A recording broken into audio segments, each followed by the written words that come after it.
अस्सलाम वालेकुम फ्रेंड्स, आज हम बात करने जा रहे हैं कीवर्ड्स ग्रुपिंग के हवाले से और कीवर्ड्स मैपिंग के हवाले से। और कीवर्ड्स ग्रुपिंग कैसे की जाती है, कीवर्ड्स मैपिंग कैसे की जाती है, कीवर्ड्स ग्रुपिंग क्या है, कीवर्ड्स मैपिंग क्या है। अगर आपको इन चीज़ों का नहीं पता तो ये वीडियो बहुत ही इंपॉर्टेंट है आपके लिए। इसमें आप बहुत सारे सवालात के जवाब मिल जाएंगे और आपने उनको फॉलो करना है। और इंशाल्लाह आपसे अगर कोई पूछेगा कि कीवर्ड्स ग्रुपिंग क्या होती है और कीवर्ड्स मैपिंग क्या होती है, ये वीडियो देखने के बाद आप उसको जवाब देने के अहल हो जाएंगे कि कीवर्ड्स ग्रुपिंग क्या होती है और कीवर्ड्स मैपिंग क्या होती है। इस वजह से मैं ये वीडियो आपके लिए बना रहा हूँ। तो चलते हैं टॉपिक की तरफ। जो कीवर्ड्स रिसर्च होती है ना, कीवर्ड्स ग्रुपिंग और कीवर्ड्स मैपिंग के बगैर कीवर्ड रिसर्च आपकी अधूरी है। तो अगर आप अपनी कीवर्ड रिसर्च को पूरा करना चाहते हैं तो उसके लिए कीवर्ड्स ग्रुपिंग और कीवर्ड्स मैपिंग बहुत ज़रूरी होती है। सबसे पहले अगर हम बात करें कीवर्ड्स मैपिंग और कीवर्ड्स मैपिंग की, तो बेसिकली ये दोनों ना एक ही चीज़ के दो नाम है। अगर आप इनको नहायत क्लोज जाके देखें ना, तो ये दोनों एक ही चीज़ के दो नाम है। अगर कीवर्ड्स मैपिंग की बात की जाए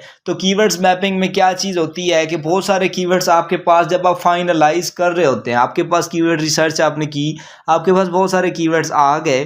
कीवर्ड्स आने के बाद जब आप देखते हैं कि इनमें कीवर्ड्स ऐसे हैं कि कुछ आपके पास कमर्शियल हैं, कुछ ट्रांजैक्शनल हैं, कुछ इन्फॉर्मेशनल हैं। जैसा कि पिछली वीडियो मैंने आपको बताया कि इन्फॉर्मेशनल, ट्रांजैक्शनल या कमर्शियल क्या होते हैं। अगर आपको नहीं पता कि ये कीवर्ड्स की टाइप कौन सी हैं, ये कैसी होती हैं, तो आप पिछली वीडियो का लिंक डिस्क्रिप्शन में मिल जाएगा, उसको देख लें। आपको इनमें से सॉर्ट करना पड़ता है कि कीवर्ड्स इन्फॉर्मेशनल कौन से हैं, ट्रांजैक्शनल कौन से हैं और कमर्शियल कौन से हैं। तो आप इनको सॉर्ट करके ना, आप या तो इनको नंबर वाइज करते हैं या आपको कलर की बेस पे इनको एक जैसा कर देते हैं। तो आपने देखना होता है कि अगर मैंने फ़र्ज़ करें कि कोई भी कीवर्ड्स है, कोई भी कीवर्ड हैं, ये यहाँ पे अगर देखें फाइनल कीवर्ड्स, ये यहाँ पे आपके सामने, आप यहाँ पे फाइनल कीवर्ड्स आपको नज़र आ रहे हैं। आपने क्या करना है, सिंपल यहाँ पे इसको सर्च करना है। यहाँ पे इस कीवर्ड को आपने सर्च किया और नीचे आपने रिजल्ट्स देखे, ठीक है। आपने ये सर्च किया तो आपको ये इसकी इंटेंट समझ आ गई, इस कीवर्ड की इंटेंट क्या है, ठीक है।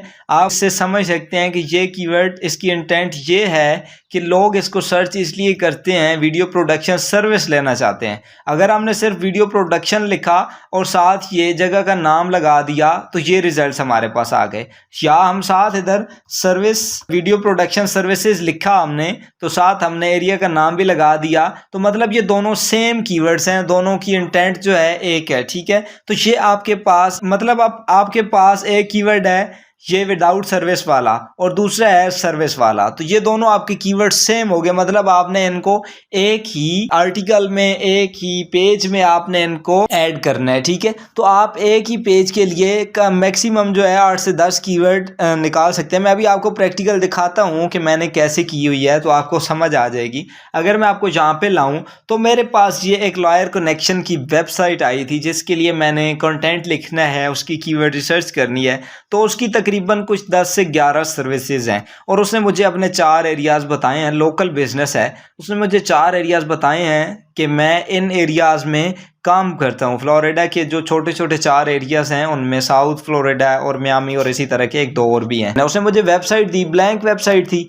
ठीक है। तो उसको तो नहीं पता था, तो मैंने उसे बोला कि आप यहाँ पे इनकी कीवर्ड रिसर्च होगी आपकी सर्विसेज के हवाले से, इनके अलग-अलग पेजेस बनेंगे। पेजेस बनने के बाद फिर उसके आगे हम जाके कंटेंट लिखेंगे। तो ये यहाँ पे सबसे पहले सीड कीवर्ड है, उसके पेज में मुझे नज़र आए कि उसकी सर्विसेज कौन सी हैं, ये मैंने यहाँ पे ऐड कर दी, ठीक है। मैंने उसके 11 सीड कीवर्ड्स थे। सीड कीवर्ड्स को मैंने क्या किया कि उसकी 11 सर्विसेज लिखी और साथ फ्लोरिडा लगा दिया, फिर साउथ फ्लोरिडा और इसी तरह उसके जो 4-5 बनते हैं ना इलाके जहाँ पे वो सर्विसेज दे रहे हैं, सबको मैंने अलग-अलग सेपरेटली यहाँ पे ऐड कर दिया। उसके बाद नेक्स्ट प्रोसेस मैंने क्या किया कि नेक्स्ट मैंने इसको गूगल कीवर्ड प्लानर से रिसर्च किया। तो गूगल कीवर्ड प्लानर, आप सोचेंगे कि ये एग्जैक्ट रिजल्ट्स कैसे दे रहा है। जिस अकाउंट पे भी एड्स रनिंग में हो वहां पे वो आपको एग्जैक्ट कीवर्ड का सर्च वॉल्यूम बताता है, ठीक है। सर्च वॉल्यूम उसने मुझे बता दिया और सब कुछ ये मेरे सामने आ गया, तो मैंने यहाँ पे ऐड कर दिया। उसके बाद यहाँ पे मैंने कीवर्ड्स ग्रुपिंग स्टार्ट कर दी। अभी पॉइंट समझने वाला है कि कीवर्ड ग्रुपिंग और मैपिंग के हवाले से।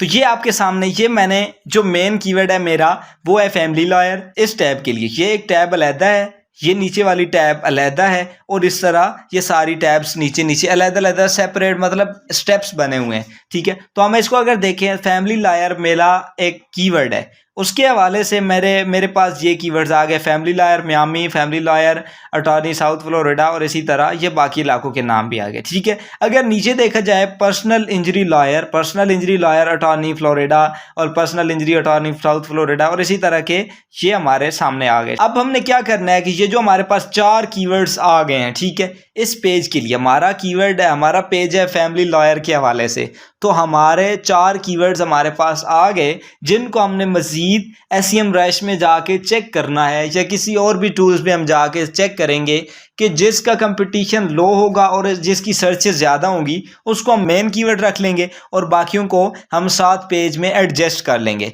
लेकिन अभी आपके पास एक चीज़ आपके लिए आसान हो गई कि आपने 4 कीवर्ड्स निकाल लिए, आपको पता चल गया कि मैंने फैमिली लॉयर वाला जो पेज है उसको मैंने इन 4 कीवर्ड्स पे ऑप्टिमाइज करना है। तो मेन प्राइमरी कीवर्ड्स आपके सामने आ जाएगा जो भी आप सेट करेंगे। ठीक है, उसके बाद आपके पास जो बाकी कीवर्ड्स होंगे आप उनको भी साथ यूज़ कर लेंगे, तो ये आपकी ऑप्टिमाइजेशन का लेवल बढ़ जाएगा। जैसे कि हम LSI कीवर्ड्स या सेकेंडरी कीवर्ड्स रखते हैं तो ये बाकी सेकेंडरी कीवर्ड्स हो जाएंगे और एक आपका मेन कीवर्ड्स हो जाएगा। इसी तरह अगर हम पर्सनल इंजरी लॉयर की बात करेंगे तो ये हमारे पास कीवर्ड्स आ जाएंगे और इनमें से हम रिसर्च करेंगे और जो हमारा मेन बनेगा हम उसको मेन रख के और बाकी को सेकंड टाइप पे रख के उनको यूज़ कर देंगे। अगर मैं आपको फाइनलिज्म की दिखाऊं, यहाँ पे ये कीवर्ड ग्रुपिंग है मेरे पास, ये एक और वीडियो प्रोडक्शन की साइट है। इसको हमने 2 कीवर्ड्स हैं ये वाले, हमने 2 कीवर्ड सेलेक्ट किए, ये फाइनल कीवर्ड्स हमारे पास थे, इनमें से हमने कीवर्ड्स मैपिंग की, तो ये वाले 2 कीवर्ड्स हमने सेलेक्ट किए और साथ हमने ये URL दे दिया और साथ इसको हमने ये इलाके का नाम इस URL में ऐड कर दिया कि इस कीवर्ड में हमने कौन कौन सी चीज़ें ऐड करनी है इस पेज में। अभी इसमें तो ये सीन था ना कि हमारे पास जो मेन कीवर्ड है उसमें हमने तमाम इलाकों को एडजस्ट कर दिया एक में। इसमें ये सीन है कि इसमें हर इलाके का अलग-अलग पेज बनाना है। ठीक है, हर इलाके का अलग-अलग पेज बनाना है और उसमें जो कीवर्ड्स मिलते हैं वो आपने एडजस्ट कर लेना है। अब इनमें से ये हमने कीवर्ड्स मैपिंग ग्रुपिंग कर दी और ये हमारे पास फाइनल कीवर्ड्स आ गए। इनमें से अभी हम एक चूज़ कर लेंगे जिसको हमने फाइनल लेके जाना है और बाकियों को साथ में रख के सेकेंड हैंड पे इस्तेमाल करते रहेंगे। तो ये आप देख सकते हैं कि ये हमारे पास ये बहुत सारे इस तरह के, मैंने ये 10 से 11 जो इसके मेन कीवर्ड्स थे सब का मैंने इसी तरह से किया और ये हमारे पास बहुत अच्छे रिजल्ट्स आ गए। तो ये इधर तक जितना भी सारा काम हुआ है ये सारा कीवर्ड प्लानर की मदद से हुआ है। तो कीवर्ड प्लानर अगर आपके पास एड्स रनिंग में हैं तो फिर तो आप इसको यूज़ कर सकते हैं कीवर्ड प्लानर को, क्योंकि अगर आपके पास ऐड रनिंग में नहीं है तो फिर वो आपको इस तरह से इन डेप्थ डेटा नहीं बताएगा, बल्कि वो फिर आपको सिर्फ एवरेज डेटा शो करेगा। अगर आप कीवर्ड रिसर्च नहीं करनी आती तो मेरी वीडियोस कीवर्ड रिसर्च के हवाले से पढ़ी हैं, आप जाके देखें, उनको समझें, एक्सप्लोर करें, इंशाल्लाह आपको बात समझ आ जाएगी। जो बात आपको समझ ना आए कमेंट कीजिए, ठीक है। मुझे उसके बाद मेरा व्हाट्सएप नंबर मेरे फेसबुक पेज पे आपको मिल जाएगा, वहाँ पे जाके आप मुझे मैसेज भी कर सकते हैं। मिलते हैं नेक्स्ट वीडियो में, तब तक के लिए अल्लाह हाफिज़।